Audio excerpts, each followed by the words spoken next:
시간이 되었습니다. 피아노 조역에 맞춰서 살아계신 하나님께 예배드리도록 하겠습니다.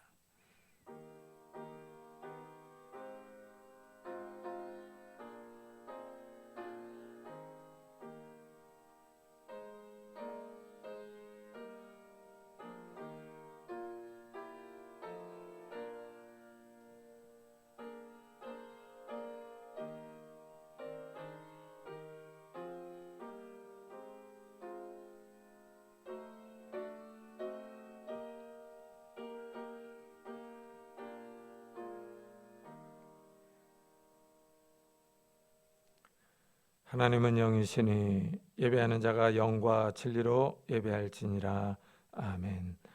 하나님, 오늘도 저희들이 하나님을 기억하며 하나님 앞에 나와 엎드려 찬양하며 기도하며 예배드립니다. 이 시간 성령 하나님께서 우리 가운데 임재하여 주셔서 우리의 예배를 받아주시기를 원합니다. 정말 이 요동치고 혼란한 이 시대를 살아가면서 하나님 외에는 소망이 없으며 하나님 외에는 생명이 없다는 것을 우리가 고백하며 하나님 앞에 나옵니다.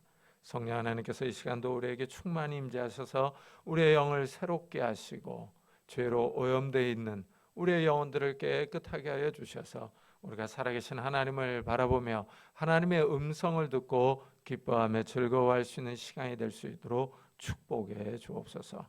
이 시간 성령 하나님께서 우리와 함께 해주실 것을 믿사오고 예수 그리스도의 이름으로 기도드리옵나이다. 아멘. 찬송가 뒤에 있는 교독문 21번을 같이 교독하겠습니다. 교독문 21번 시편 34편입니다.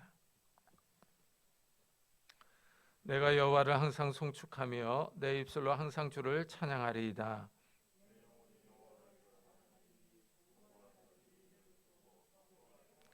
나와 함께 여호와를 광대하시다 하며 함께 그의 이름을 높이세.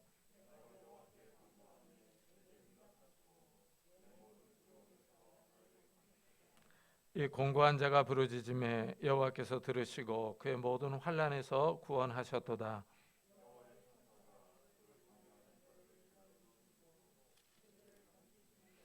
너희는 여호와의 선하심을 맛보아 알지어다. 그에게 피하는 자는 복이 있도다.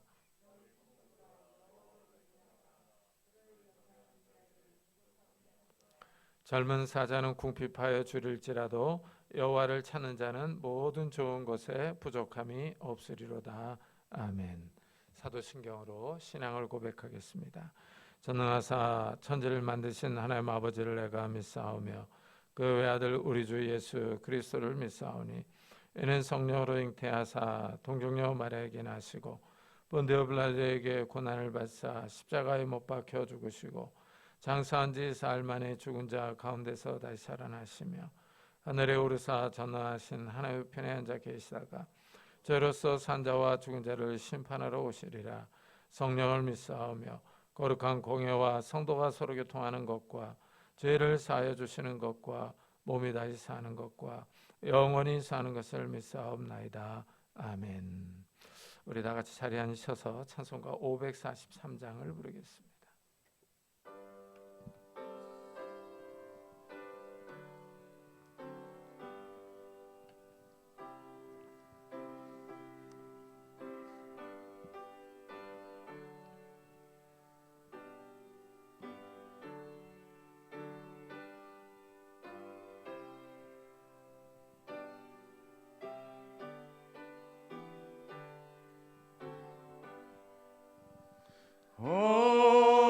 어려운 일 당할 때 나의 믿음 적으나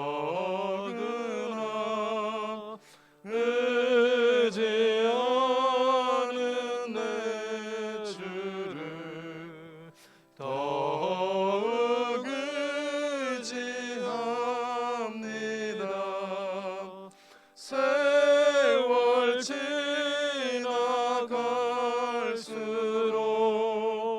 의지할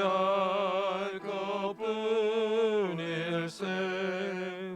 무슨 일을 당해도 예수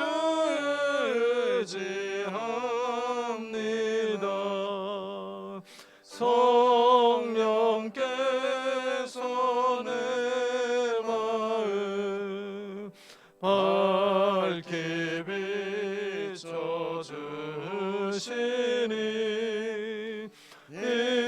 인도하심 따라서 주만 의지합니다. 세월 지나갈수록 의지할 것뿐일세. 무슨 일을 당해도 예수 의지합니다. 밝을 때의 노래와 어두울 때의 기도로 위태할 때 도움을 주께 간구합니다. 세월 지나갈수록 의지할 것뿐일세. 무슨 일을 당해도 예수 의지합니다.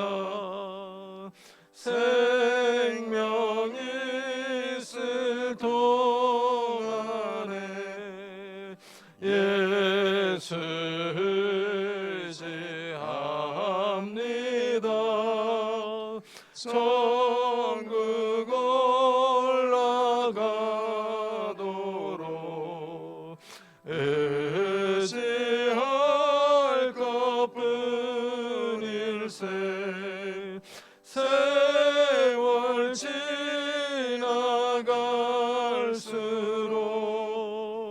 의지할 것뿐일세. 무슨 일을 당해도 예수 의지합니다. 임성훈 전사님께서 대표 기도해 주시겠습니다.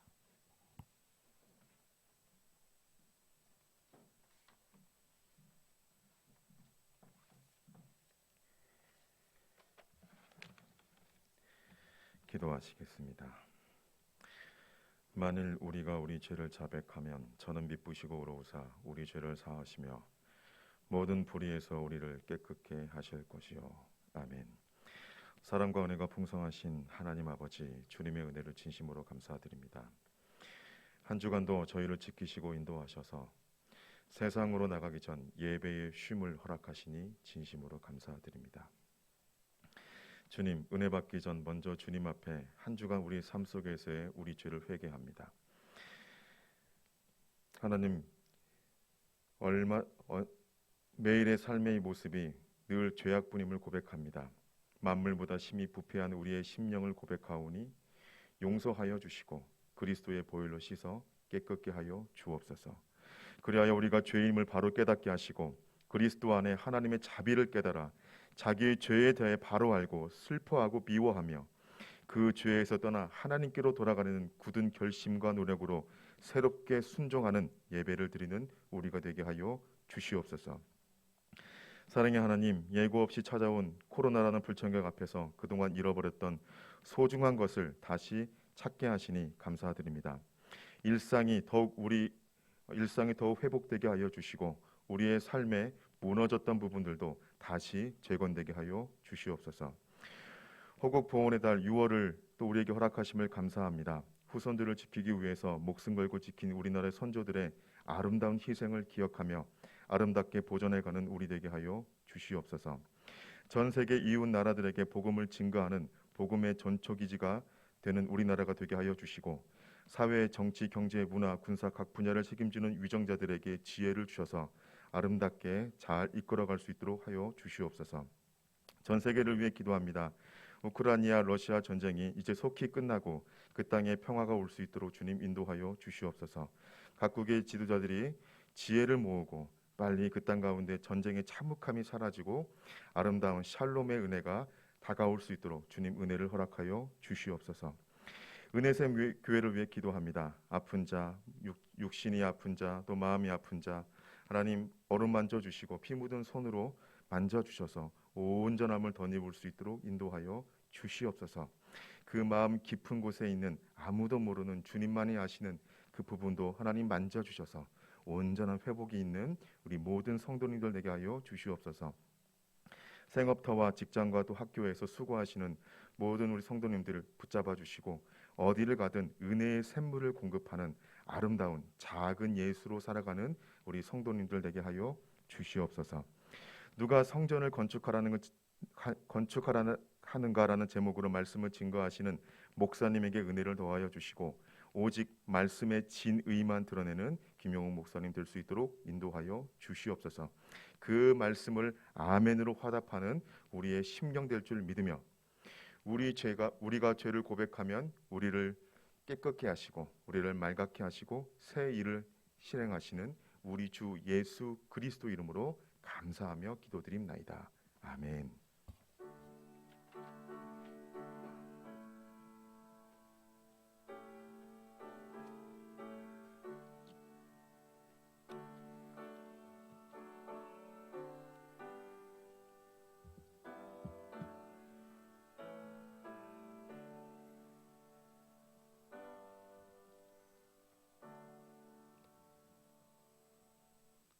하나님의 말씀은 에스라 1장입니다. 구약성경 711페이지입니다.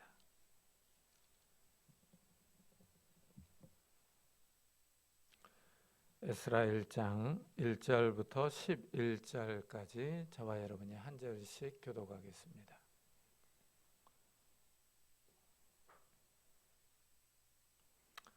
구약성경 710페이지입니다. 바사왕 고레스 원년에 여호와께서 예레미야 입을 통하여 하신 말씀을 이루게 하시려고 바사왕 고레스의 마음을 감동시키심에 그가 온 나라에 공포도 하고 조소도 내려 이르되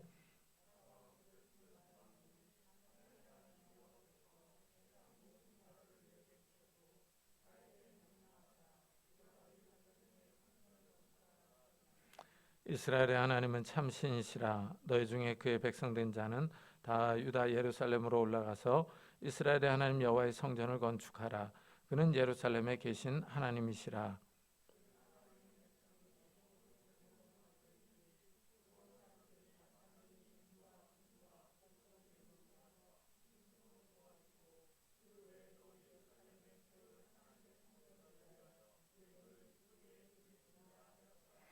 예, 유다와 베냐민 족장들과 제사장들과 레위 사람들과 그 마음이 하나님께 감동을 받고 올라가서 예루살렘의 여호와의 성전을 건축하고자 하는 자는 다 일어나니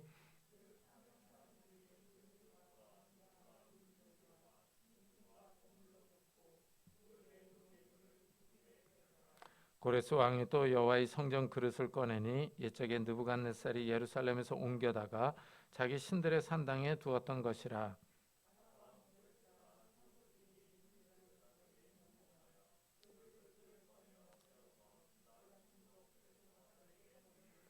그 수는 금 접시가 30개요 은 접시가 1000개요 칼이 29개요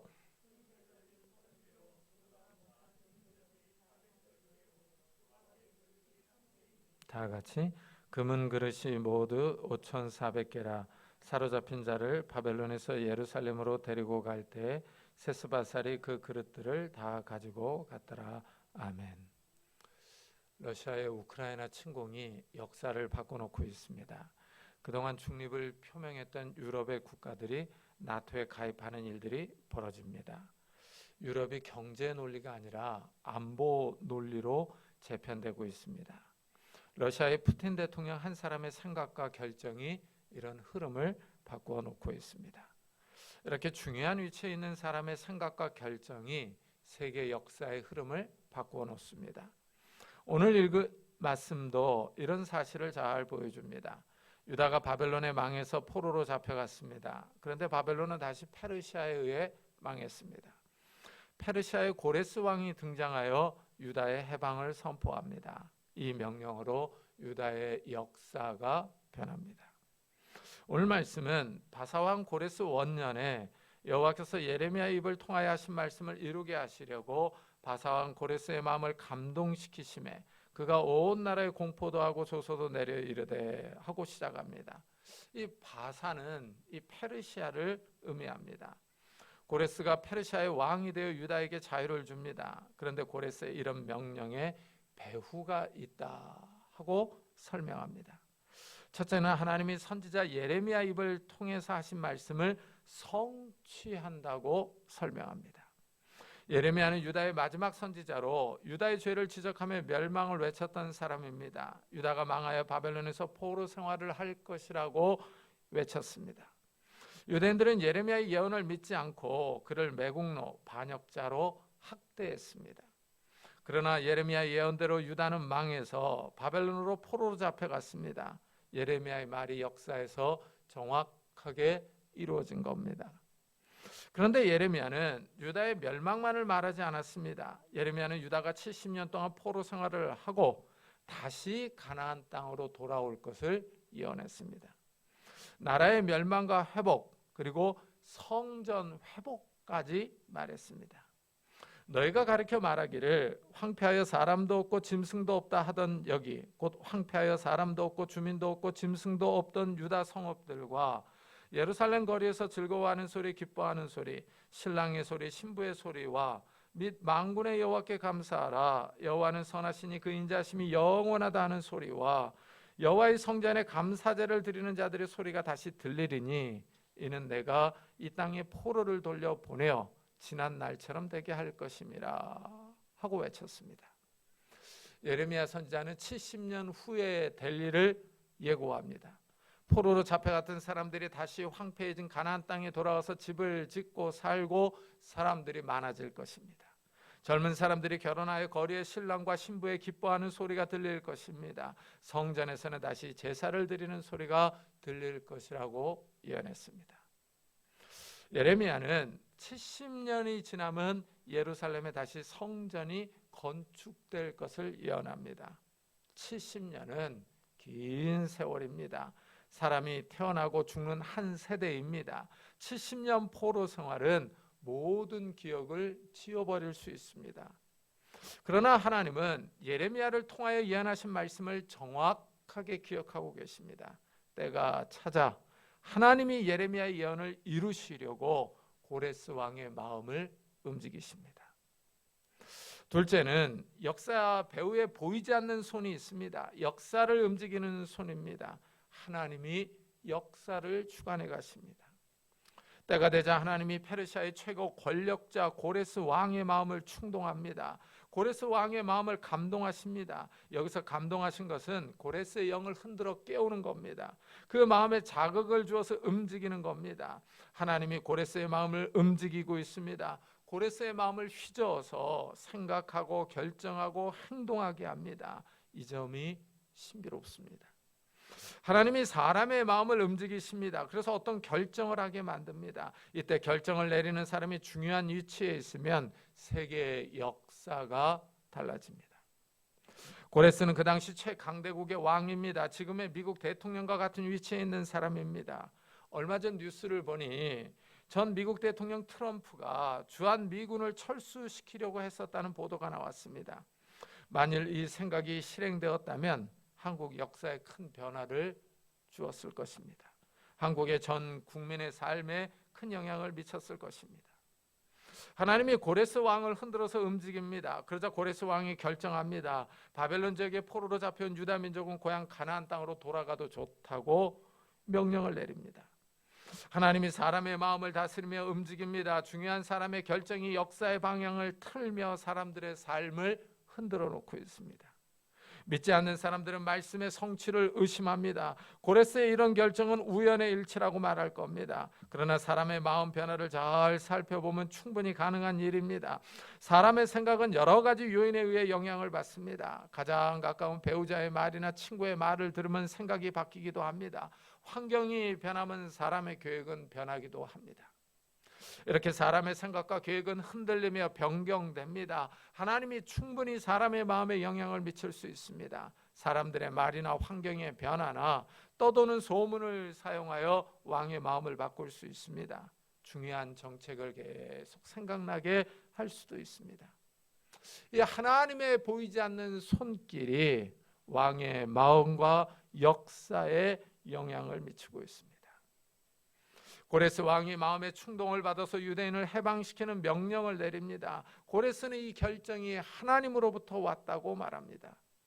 바사왕 고레스는 말하노니 하늘의 하나님 여호와께서 세상 모든 나라를 내게 주셨고 나에게 명령하사 유다 예루살렘의 성전을 건축하라 하셨나니 하고 말합니다. 먼저 고레스는 자신이 국제사회에서 패권을 차지했다고 말합니다. 페르시아가 바벨론을 물리치고 최강대국이 되었습니다. 여기에 하나님이 관여하셨다고 고백합니다. 고레스 왕은 하늘의 하나님이 자신에게 이 모든 권력을 주셨다고 말합니다. 그리고 하나님이 유다의 예루살렘의 성전을 건축하라고 명령하셨다고 합니다. 고레스가 이런 명령을 어떻게 받았는지 궁금하지만 자세하게 나오지는 않습니다. 고레스 왕이 이스라엘 선지자들의 예언을 들었을 수 있습니다. 예레미야는 70년이 차면 유다가 회복되고 성전이 건축될 것이라고 말했습니다. 그러나 예레미야보다 훨씬 이전에 이사야 선지자도 예루살렘의 회복을 예언했습니다. 이사야 선지자는 주전 700년 전으로 활동했던 사람입니다. 이사야는 페르시아의 고레스 왕이 등장할 것을 이름까지 밝히면서 정확하게 예언했습니다. 고레스는 주전 550년경에 활동했습니다. 그러니까 이사야는 약 150년 후에 등장할 고레스를 내다보며 그의 이름을 이미 예언해 놓았습니다. 사람의 능력으로는 불가능한 것입니다. 하지만 하나님이 미래를 알 수 있는 능력을 선지자들에게 주셨습니다. 이미 일어난 사건을 이 남들보다 하루만 먼저 알 수 있다고 해도 정말 대단한 능력입니다. 1815년에 벨기에에서 워터루 전투가 있었습니다. 영국과 프로이센 연합군과 프랑스의 나폴레옹 군대가 붙었습니다. 이 전투에서 영국이 이겼습니다. 이 승전보를 영국에 있는 유대인 로스차일드 집안의 셋째 아들 네이션이 먼저 알고 채권을 내다 팔아버렸습니다. 네이션이 채권을 팔자 이 영국이 전쟁에서 졌다는 소문이 쫙 돌아서 다른 사람들도 다 채권을 팔았습니다. 그러자 네이션이 채권을 헐값에 다시 사들여서 거부가 되었습니다. 이래서 영국에는 로스차일드 뱅크 은행이 있습니다. 이렇게 정보를 먼저 알아도 큰 영향을 미칩니다. 그런데 이사야는 약 150년 후에 등장할 고레스 왕의 이름까지 정확하게 언급합니다. 고레스에 대하여 이르기를 내 목자라 그가 나의 모든 기쁨을 성취하리라 하며 예루살렘에 대하여는 이르기를 중건되리라 하며 성전에 대하여는 내 기초가 놓여지리라 하는 자니라 하고 말합니다. 하나님은 고레스 왕이 하나님의 계획을 실행할 내 목자라고 하십니다. 하나님의 뜻을 실행하여 하나님의 기쁨이 된다고 말합니다. 무엇보다도 예루살렘의 성전을 건축할 것이라고 예고합니다. 고레스 왕이 이런 예언을 알았을 것입니다. 이래서 고레스 왕이 유다 포로들에게 예루살렘에 올라가서 성전을 건축하라는 명령을 내리는 겁니다. 고레스는 예레미야 선지자와 이사야 선지자가 예언한 것을 알았을 것입니다. 하나님께서 선지자들을 통하여 약 150년 전에 70년 전에 예언한 것이 성취되자 고레스가 이 예언을 실행한 것입니다. 고레스도 이 사실을 알고 신기했을 것입니다. 어떻게 자신이 태어나기도 전에 자신의 이름으로 예언한 내용이 있는지, 과거에 예언한 내용이 어떻게 들어맞는지 신비로웠을 것입니다. 역사가 흘러가는 것이 신비롭습니다. 시간이 마냥 흘러가는 것 같은데 하나님이 정해놓으신 목적을 향하여 나아갑니다. 우리는 그저 하루하루를 사는 것 같은데 이 모든 날이 다 하나님의 뜻을 향하여 흘러갑니다. 하루하루의 날들이 모여서 하나님의 계획을 이루어 갑니다. 선지자를 통하여 예언한 내용이 역사에서 성취되어 갑니다. 현재 역사도 마찬가지입니다. 우리는 바쁘게 하루하루를 살아갑니다. 그런데 이 모든 날이 예수 그리스도의 재림이라는 목표를 향하여 나아갑니다. 이 재림을 믿고 준비하는 사람은 주식이 오르는 것보다 더 큰 복을 받습니다. 하나님의 구원의 기쁨에 참여할 수 있기 때문입니다. 역사는 하나님이 계획하신 뜻을 향하여 나아갑니다. 역사는 우연히 흘러가는 것이 아니라 하나님의 목표를 향해서 나아갑니다. 고레스는 성전을 건축하러 올라갈 유대인은 다 올라가라고 명령합니다. 이스라엘의 하나님은 참 신이시라. 너희 중에 그의 백성된 자는 다 유다 예루살렘에 올라가서 이스라엘의 하나님 여호와의 성전을 건축하라. 그는 예루살렘에 계신 하나님이시라. 고레스 왕이 포로로 잡혀온 유대인 가운데 고토로 올라가고 싶은 사람은 돌아가도 좋다고 허락합니다. 고레스 왕이 포로로 잡혀온 사람들에게 자유를 허락합니다. 고향 땅으로 돌아가라고 합니다. 하나님께서 고레스의 마음을 움직이시자 역사가 변합니다. 유대인들이 다시 고토로 돌아갈 기회를 얻었습니다. 무엇보다도 신앙의 자유를 얻었습니다. 성전을 건축하고 하나님을 마음껏 섬길 수 있는 자유를 얻었습니다. 고레스의 명령 가운데 우리가 눈여겨봐야 할 사항이 하나 있습니다. 고레스 왕은 성전을 건축하러 올라가고 싶은 사람은 다 올라가도 좋다고 합니다. 이 점에 주목해야 합니다. 첫 성전은 왕들이 주도적으로 성전을 지었습니다. 다윗 왕이 성전 건축 재료를 많이 준비했고 그의 아들 솔로몬이 성전을 건축했습니다. 그런데 두 번째 성전은 다윗 가문의 왕들이 아니라 백성들이 짓고 있습니다. 여기에 차이가 있습니다. 제2 성전은 일반 백성이 건축합니다. 성전을 짓는 주체가 변하고 있습니다. 왕들이 성전의 후원자, 성전의 보호자가 아니라 일반 백성이 성전을 짓습니다. 이것은 후에 예루살렘 성벽을 건축하는 것도 마찬가지입니다. 총독 느헤미야의 지도하에 일반 백성들이 허물어진 예루살렘 성벽을 다 건축했습니다. 포로에서 돌아온 후에는 일반 백성이 주도적으로 성전과 예루살렘 성벽을 건축하는 역할을 합니다. 이래서 에스라 느헤미야는 포로에서 돌아온 공동체의 이름을 쭉 나열하고 있습니다. 성전 건축과 예루살렘 성벽 건설을 누가 했는지, 누가 이런 건축에 헌신했는지를 밝힙니다. 성전 개념이 변하는 겁니다. 성전은 하나님이 거하시는 집입니다. 이 하나님의 집을 누가 짓는가 하는 것입니다. 처음에 하나님은 성막에 계셨습니다. 후에 다윗과 솔로몬이 성전을 지었습니다. 포로 후에는 일반 백성이 성전을 짓습니다. 이 성전은 솔로몬이 건축한 성전에 비교해 보면 초라합니다. 솔로몬이 지은 성전은 화려했습니다. 하지만 포로 후기의 성전은 소박합니다.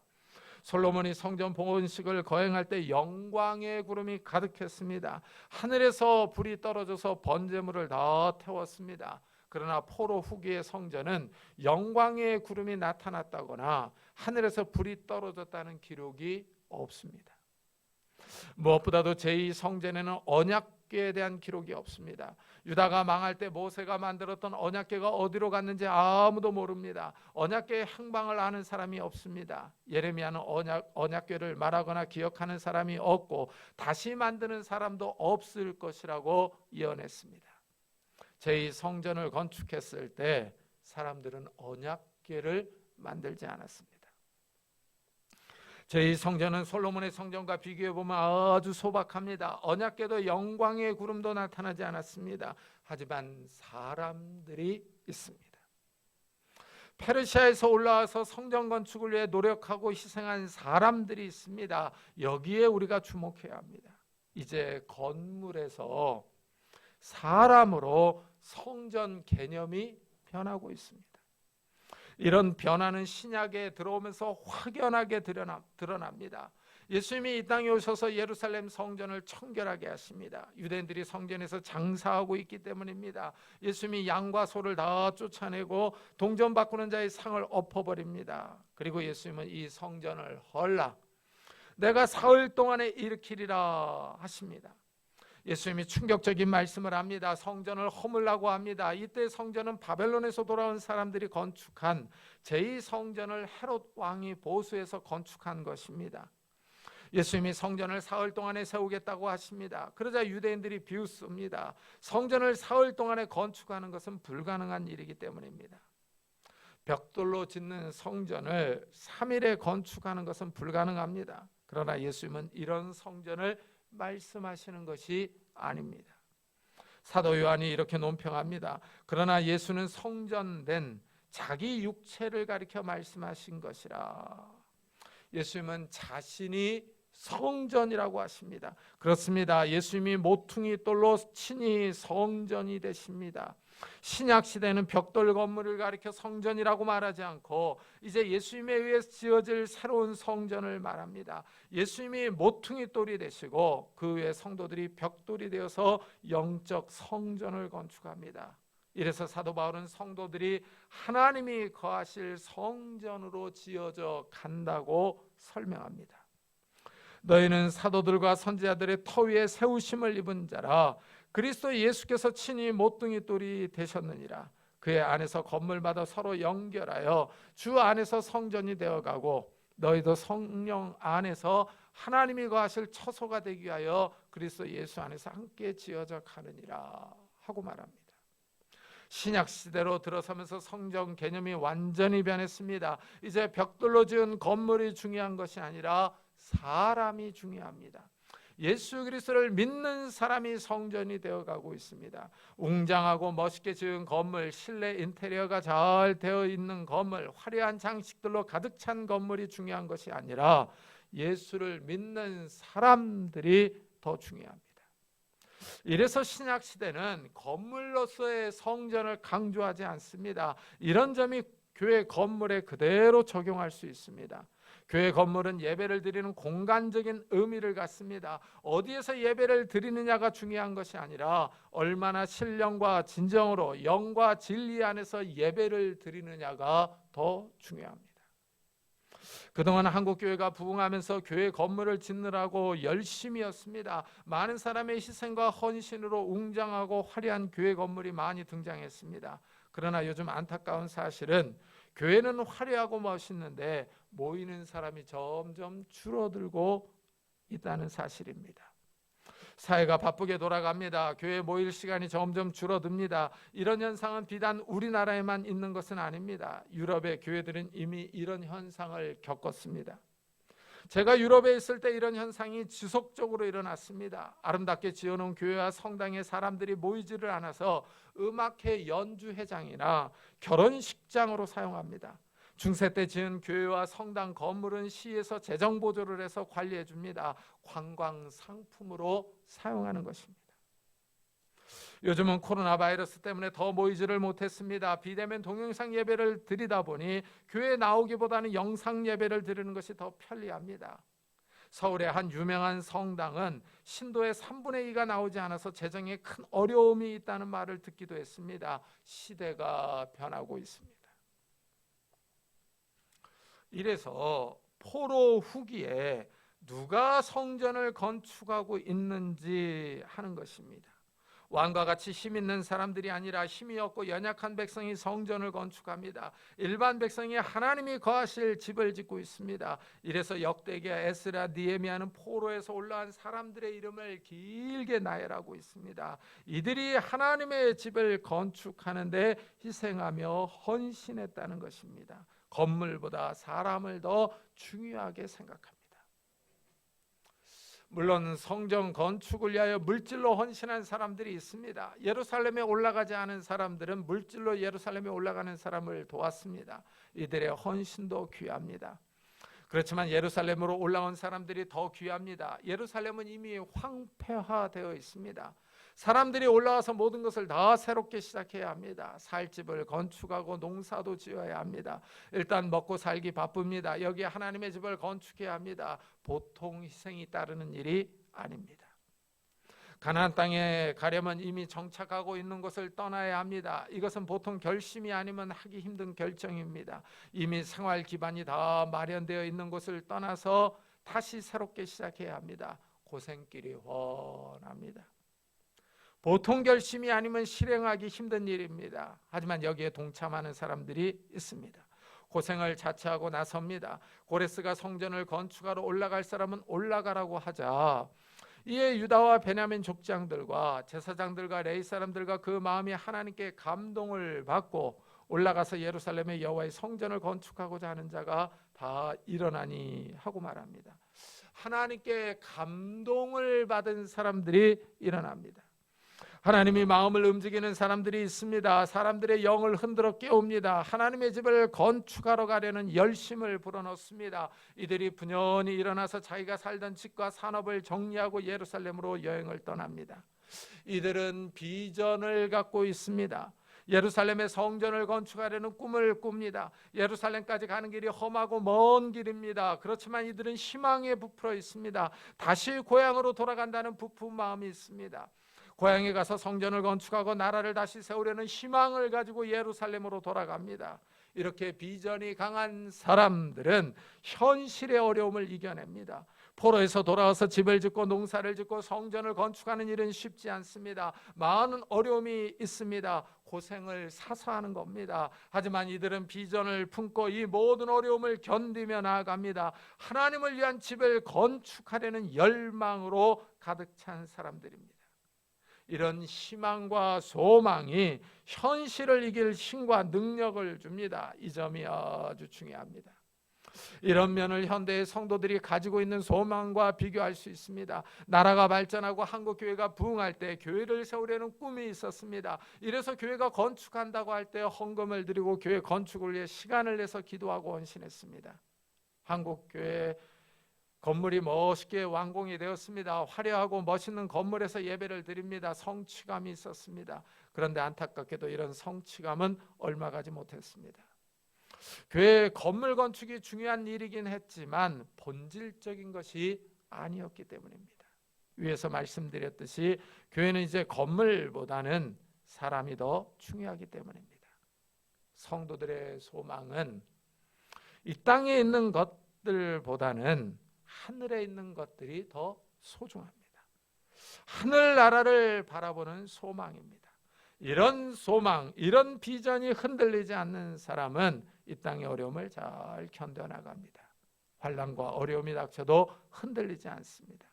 우리의 소망과 비전은 하늘나라를 바라보며 믿음으로 이 땅의 어려움을 견뎌나가게 만듭니다. 오늘 말씀에서 마지막으로 하나를 더 말해야 합니다. 하나님이 주도권을 쥐고 계신다는 사실입니다. 1절을 읽어보면 하나님이 고레스 왕의 마음을 감동시킵니다. 고레스 왕이 유다 백성에게 해방을 선포합니다. 유다 백성에게 성전을 건축하러 예루살렘에 올라가라는 명령을 내립니다. 다시 5절을 보면 하나님이 고레스의 명령에 순종할 사람들을 일으킵니다. 하나님이 포로로 잡혀와 있는 유대인들의 마음을 감동시킵니다. 그래서 예루살렘에 올라가서 성전을 건축하려는 부푼 꿈을 갖게 합니다. 성전 건축이라는 비전을 품고 정든 땅을 떠나게 합니다. 바벨론에 있는 집과 산업을 정리하고 낯선 가나안 땅으로 나아가게 합니다. 하나님이 고레스 왕과 포로로 잡혀와 있는 사람들의 마음을 감동시킵니다. 하나님이 역사의 주도권을 쥐고 계십니다. 하나님이 자신의 일을 계획하시며 실행하십니다. 하나님이 역사를 주관하십니다. 하나님이 고레스 왕과 유대인의 마음을 움직이시며 이렇게 세웁니다. 하나님이 역사의 주인이십니다. 고레스 왕과 유대인들은 이런 하나님의 뜻에 순종으로 반응합니다. 고레스는 손해를 감수하고 유대인들을 고향 가나안 땅으로 올려보냅니다. 이들이 올라갈 때 그냥 빈손으로 보내지 않습니다. 바벨론 왕 느부갓네살이 예루살렘에서 가져온 성전 기구들을 돌려보냅니다. 금과 은그릇을 내어줍니다. 고레스 왕이 경제적인 손실을 감수하고 하나님의 명령에 순종합니다. 여기서 우리는 중요한 교훈을 발견합니다. 고레스 왕이나 예루살렘으로 올라온 유대인이나 하나님의 명령에 순종했다는 점입니다. 이들은 하나님의 명령에 믿음으로 반응합니다. 참으로 귀한 모습입니다. 하나님의 명령을 한 귀로 듣고 한 귀로 흘려보내지 않습니다. 하나님의 말씀에 민감하게 반응합니다. 이런 사실을 우리도 본받아야 합니다. 하나님의 말씀을 그냥 무감각하게 흘려보내서는 안 됩니다. 하나님의 말씀을 귀하게 여기며 소중하게 생각해야 합니다. 하나님의 말씀을 마치 이 땅의 많은 소리 가운데 하나로 취급해서는 안 됩니다. 이 땅에서도 대통령이나 대기업 회장님의 말은 소중하게 여겨집니다. 이들의 말을 무시했다가는 큰 해를 입습니다. 우리 역시 마찬가지입니다. 하나님의 말씀을 소중하게 여기는 사람이 복을 받습니다. 히브리서는 우리에게 이렇게 권면합니다. 그러므로 우리는 들은 것에 더욱 유념함으로 우리가 흘러 떠내려가지 않도록 함이 마땅하니라 합니다. 우리가 들은 말씀에 주의를 기울이고 집중하라고 합니다. 이렇게 집중하지 않으면 들은 말씀이 마치 물에 떠내려가듯이 떠내려가기 때문입니다. 하나님의 말씀이 우리의 생명이며 소망입니다. 하나님의 말씀에 순종하는 사람들이 하나님 나라를 바라봅니다. 하나님의 말씀에 민감하게 반응하며 순종하는 성도님들이 되시기를 예수 그리스도의 이름으로 축복합니다. 기도하겠습니다. 우리 한번 들은 말씀을 생각하면서 우리가 하나님의 집 성전으로 지어져 가고 있다는 사실에 감사하면서 정말 성령을 따라 거룩하게 살아가게 해달라고, 또한 우리가 이 성전을 잘 건축할 수 있는 정결하게 깨끗하게 거룩하게 우리가 이 성전을 건축해 나가게 해달라고, 그래서 하나님의 말씀에 민감하게 반응하며 순종하는 자들이 되게 해달라고 우리 한번 자기 자신과 우리 가족들을 위해서 같이 기도하도록 하겠습니다. 하나님 아버지 감사를 드립니다. 오늘 거룩한 주일에 주님 앞에 나와 하나님을 찬양하며 예배합니다. 하나님 앞에 나아갑니다. 하나님 아버지 바빌론 지역에 있던 많은 유대인들이 하나님의 집을 건축하고자 하는 열망과 비전을 가지고 그 황폐했던 가나안 땅에 다시 돌아왔습니다. 하나님께서 이들의 마음을 움직이시며 이들을 충동하셨습니다. 이들이 순종하며 하나님의 말씀에 믿음으로 반응했습니다. 하나님 아버지 이들이 하나님의 집을 지었습니다. 하나님 아버지 우리도 하나님의 집으로 지어가는 줄을 믿습니다. 성령 하나님께서 우리 가운데 거하시며 우리가 하나님의 집으로 지어져가는 건축되어가는 줄을 믿습니다. 하나님 아버지 우리가 하나님의 집을 잘 건축할 수 있는 자들이 되게 하여 주옵소서. 하나님의 말씀에 순종하는 자들이 되게 하여 주시고 하나님의 말씀에 믿음으로 반응하는 자들이 되게 하여 주옵소서. 그래 하나님 아버지 우리의 삶을 거룩하고 깨끗하게 경건하게 거룩하게 할 수 있는 자들이 되게 하여 주셔서 하나님의 영이 우리 안에 거하시기에 부족함이 없도록 우리가 거룩해져 갈 수 있는 자들이 되게 하여 주옵소서. 우리가 깨끗해져 갈 수 있는 자들이 될 수 있도록 하나님 은혜를 다하여 주시기를 원합니다. 또한 하나님 아버지 우리의 가족들도 주님께서 기억해 주시기를 원합니다.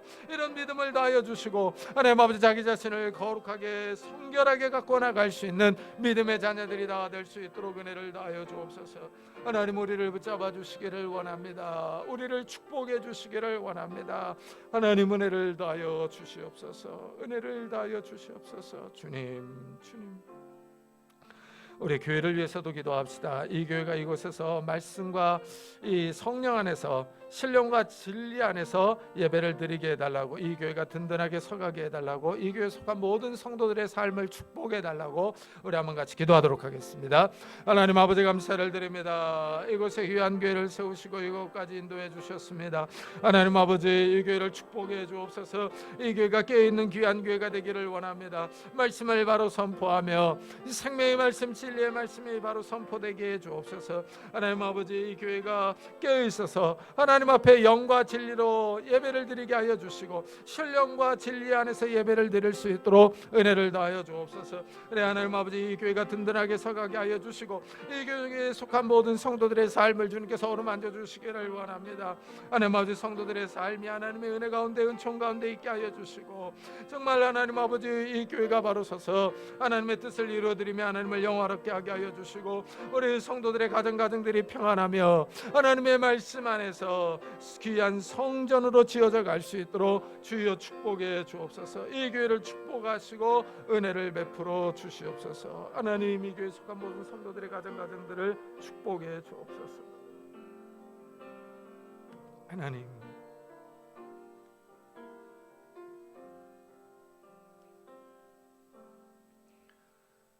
하나님, 바벨론 포로지에서 돌아온 백성들이, 일반 백성들이 성전을 지었습니다. 교회 건물보다는 사람이 더 중요하다는 것을 깨닫게 됩니다. 하나님께서 우리를 부르시고 우리의 죄악을 씻기시며 성령 하나님께서 우리 안에 거주하시는 줄을 믿습니다. 우리가 하나님의 집으로 성전으로 지어져 가는 줄을 믿습니다. 우리가 하나님의 말씀에 순종하며 믿음으로 반응할 수 있는 자들이 되게 해주셔서 우리의 삶을 깨끗하게, 경건하게, 거룩하게 해나갈 수 있는 자들이 될 수 있도록 축복해 주옵소서. 그래서 하나님, 성령 하나님께서 우리 안에 내주하시기에 부족함이 없는 이 성전으로 지어져 갈 수 있는 저희들이 될 수 있도록 축복해 주옵소서. 우리가 이 땅의 것들보다는 하늘의 것들을 소망하며 하늘의 것을 사모하며 바라보며 나아갈 수 있는 믿음의 사람들이 다 될 수 있도록 축복해 주옵소서. 감사드리며 예수 그리스도의 이름으로 기도드리옵나이다. 아멘. 우리 찬송가 546장을 하나님께 드리겠습니다.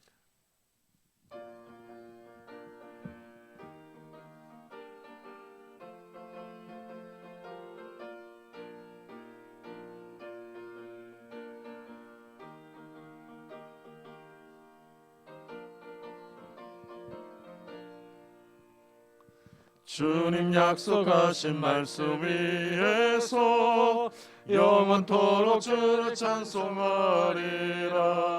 소리 높여 주께 영광 돌리며 약속 믿고 굳게 서리라. 굳게 서리, 영원하신 말씀 위에 굳게 서리. 굳게 서리, 그 말씀 위에 굳게 서리라. 주님 약속하신 말씀 위에서 세상 염려 내게 엄습할 때에 용감하게 힘써 싸워 이기며 약속 믿고 굳게 서리라. 굳게 서리, 영원하신 말씀 위에 굳게 서리. 굳게 서리, 그 말씀 위에 굳게 서리라. 주님 약속하신 말씀 위에서 영원하신 주의 사랑 힘입고 성령으로 힘써 싸워 이기며 약속 믿고 굳게 서리라. 굳게 서리, 영원하신 말씀 위에 굳게 서리. 굳게 서리, 그 말씀 위에 굳게 서리라. 주님 약속하신 말씀 위에서 성령 인도하는 대로 행하며 주님 품에 항상 안식 얻으며 약속 믿고 굳게 서리라. 굳게 서리, 영원하신 말씀 위에 굳게 서리. 굳게 서리, 그 말씀 위에 굳게 서리라. 주님 감사합니다. 오늘도 거룩한 주일을 맞아 주님 앞에 나와 예배드리게 하시니 감사합니다. 주님 앞에 나올 때 귀한 예물을 들고 왔습니다. 우리의 수고와 땀과 노력이 담겨있는 이 예물을 하나님의 은혜에 감사하는 마음으로 드립니다. 하나님이 예물을 받아주시고 우리의 삶을 축복해 주시기를 원합니다. 우리의 삶에 찾아오셔서 하나님께서 건강과 지혜와 능력과 복을 허락해 주옵소서. 그래서 하나님, 우리의 산업이 평안하게 하시고 우리의 가정들이 평안할 수 있도록 축복해 주옵소서. 하나님, 부부 사이가, 부모와 자녀 사이가 화목하게 하여 주시고 정말 우리의 자녀들의 삶이 평안할 수 있도록 인도해 주시기를 원합니다. 결혼 정년기에 있는 우리 자녀들에게 좋은 배우자들을 허락해 주시고 취업을 준비한 우리 자녀들에게 하나님께서 예비하신 곳으로 인도해 주시며 또한 대학 입시를 준비하는 우리 자녀들에게 하나님께서 지혜와 건강과 인내를 더하여 주시옵소서. 또한 새 생명을 위해서 기도하는 가정들마다 하나님께서 태문을 열어주시기를 원합니다. 그래서 하나님이 주시는 새 생명들이 있도록 은혜를 베풀어 주옵소서. 하나님, 오늘도 주님 앞에 나와서 예배를 드립니다. 우리의 삶을 주님께서 축복하시고 어루만져 주셔서 우리의 손이 수고한 대로 먹게 하시고 정말 우리의 손이 수고한 대로 열매를 거둘 수 있도록 축복해 주셔서 우리가 다른 사람을 꾸어주며 도와주며 선교할 수 있는 넉넉한 삶을 살아갈 수 있도록 축복해 주옵소서. 또한 하나님, 우리 육신의 건강을 주시기를 원합니다. 우리 몸에 붙어있는 질병들이 다 떠나갈 수 있도록 은혜를 더하여 주옵소서. 예수 그리스도의 이름으로 명하노니 더러운 질병들아 다 떠날지어다. 예수 그리스도의 이름으로 명하노니 더러운 귀신들아 떠날지어다. 강건할지어다. 하나님께서 주신 건강이 우리 육신에 있게 하여 주셔서 우리가 이 땅을 힘있게 뛰며 일하며 살아갈 수 있도록 축복해 주시고 우리의 마음도 강할 수 있도록 축복해 주옵소서. 우리 마음의 평안과 기쁨과 안식들을 더하여 주셔서 우리의 마음이 평안하게 하시고 우리의 마음이 낙심하거나 우울하거나 답답해하지 않도록 축복해 주옵소서. 그래서 주위에 힘들어하며 어려워하는 이웃들을 세워주며 그들을 이끌고 갈 수 있는 우리의 믿음의 성도들이 다 될 수 있도록 축복해 주옵소서. 하나님, 오늘도 복음 사역을 위해 수고하는 선교사들을 축복하셔서 인종차별당하지 않고 아프지 않고 경제적인 어려움을 당하지 않고 그들이 증거하는 말씀을 통해 많은 생명들이 주님 앞에 돌아오는 놀라운 역사들이 일어날 수 있도록 주여 축복해 주옵소서. 하나님, 오늘도 예배를 드리고 또 세상에 나가서 한 주간을 생활합니다. 성령 하나님께서 우리와 동행하시고 은혜를 베풀어 주셔서 우리의 삶과 산업들이 성령의 인도로 굳건하게 설 수 있도록 축복해 주옵소서. 감사드리며 예수 그리스도의 이름으로 기도드리옵나이다. 아멘. 교회 소식을 알려드리겠습니다. 이번 주에 읽을 성경 본문은 느헤미야 12장부터 욥기 17장까지입니다. 요즘 음향 장비가 계속 말썽을 일으켜서 이 금요일에 음향 장비를 점검해서 고쳐놓았습니다. 박정대 선교사님의 선교 편지를 게시판에 붙여놨습니다. 읽어보시고 기도해 주시기 바랍니다. 이번 주부터 좀 이게 점심 식사를 하는데요. 이 설거지를 먼저 우리 교육자 팀에서 하도록 하겠습니다. 그리고 송희숙 권사님이 떡을 내셨습니다. 하반기 성경 읽기표가 나왔는데요. 하나씩 가져가시기 바랍니다. 우리 다 같이 자리에서 일어나셔서 살아계신 주 부르고 예배 마치도록 하겠습니다.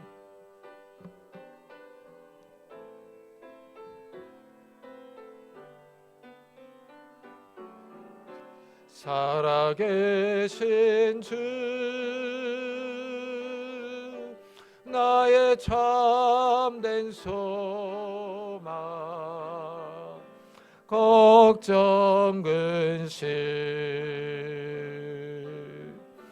전혀 없네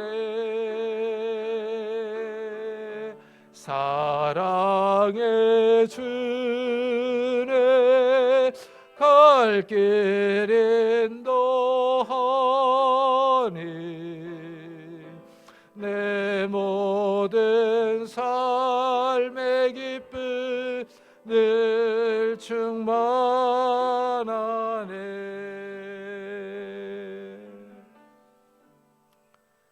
지금은 우리 주 예수 그리스도의 은혜와 하나님의 사랑과 성령님의 교통하심이 이 음란하고 악한 세대에서 성령 하나님의 음성에 민감하게 순종하며 자기 자신을 정결하게 깨끗하게 하나님이 거하실 하나님의 집으로 이 건축되어 가기로 다짐하며 돌아가는 우리 사랑하는 성도들과 가정과 산업과 교회 위에 지금부터 영원토록 함께 하시기를 간절히 축원하옵나이다. 아멘.